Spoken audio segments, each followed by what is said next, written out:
particularly helpful for me just to journey you how we have arrived here.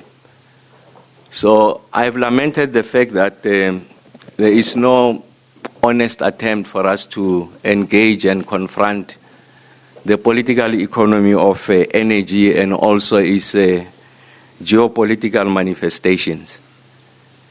So we're not in the business of just providing megawatts. We're in the business of transforming the economy, ensuring that there's universal access, improving the dignity of our people, but also making it possible for South Africa to realize her potential going into the future. We also have an ambition of achieving conditions of energy security so that we are able to protect and advance our sovereign interest. So what I've lamented is the fact that you'd have conversations around various technologies, various fuel sources that are meant to power an economy, including the South African economy. So I've been invited on multiple occasions to go and attend conferences, for an example, the mining summit.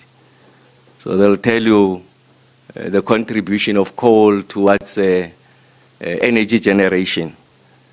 And then you have the renewable energy complex, also having conversations about the future of that technology. The fact that wind and PV is on the ascendancy, and in fact is going to be an indispensable feature of the energy mix going into the future. And of course, the contribution of hydro, we have benefited immensely as a country, Kahora Baza. It has always been part of the energy mix in the country. And then there's very little conversations about nuclear. And I was making the point, where are the nuclear people? Because we've got a sterling record, 76 years of contribution to the science and the technology, at least to the extent that nuclear is responsible for power or the uses of nuclear for purposes of electrification. And I've come to realize that a few things are present.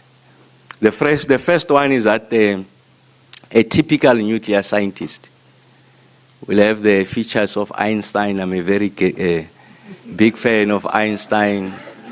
Old, gray-haired, exceptionally intelligent, lacking social skills, and all they do, they simply hide themselves, put themselves in a corner there. And they are not the people who are confrontational because they place a great reliance on science. So they'll release paper after paper. But we have entered an arena and a period in this evolving energy complex of lobbyists, of those who appropriate to themselves the know-how of a technology, and they've got the capacity and the potential to soil, undermine, and discredit a technology, not supported by science and evidence. But that typical nuclear scientist will refuse to be dragged into the mud, because those who are in the mud, they've got the capacity to survive in the mud. So it is in your interest not to be drawn into the mud. But then there's a price you are going to pay. What is that price? Is that nuclear as a form of technology, a source of energy generation in the country, is on the back foot. So essentially we are on the retreat because we are unable to enter the public domain and have these conversations. And I had said myself and Deputy Minister Samantha Gray-Maree that two things are going to undergird our leadership of the energy and electricity portfolio. And I guess it's what President Ramaphosa has openly articulated in public. So the first one is we are going to be evidence-led in terms of our policy choices. The beauty about evidence and science is that it removes emotions. So if you want to undermine if you want to disprove and invalidate my argument, you've got an obligation to surface your scientific evidence. And those who are occupying this space in the main, they are not in that business. They are in the business of using a broad platform of public encounters, public conversation to undermine a technology.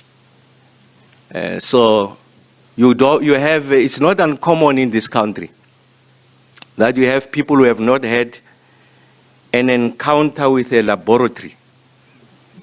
They've been in a science lecture hall, who have appropriated to themselves an authority to speak on behalf of nuclear as a science.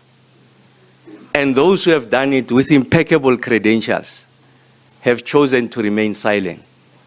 And these are the people that you get to hear every day. These are not experts. These are commentators. Those are two different things. A commentator, every time there's a mic placed before him, he's got a view on anything and everything in the world. And because they are so spectacular in the manner in which they deliver, and because they get to be asked these questions so many times, most people get to be deceived and thinking that, oh, this is a scientist. This is an expert. No, that's a commentator. Like I said, has no encounter with a lab. So does not know how to zero the instruments. Yeah, there's not had that, but has got a view about how devastating is this thing called nuclear. How not to pursue this because it's against the interest of the country. So I'm saying that this is an important occasion because we are able to put in full display to the rest of the country what South Africa has contributed and what South Africa can contribute going into the future. And that's why the theme of the conference really is to say we're decoding nuclear and addressing the following: understanding the science.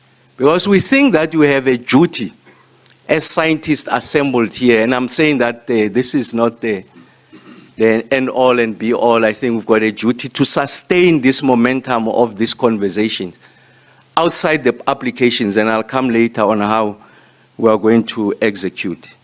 I think we have a duty to ensure that at least as many people as possible, or those who take interest, must understand what this science is, so that we are able to dispel these myths. We are able to undermine and push back against those who have no clue about this conversation we are having today.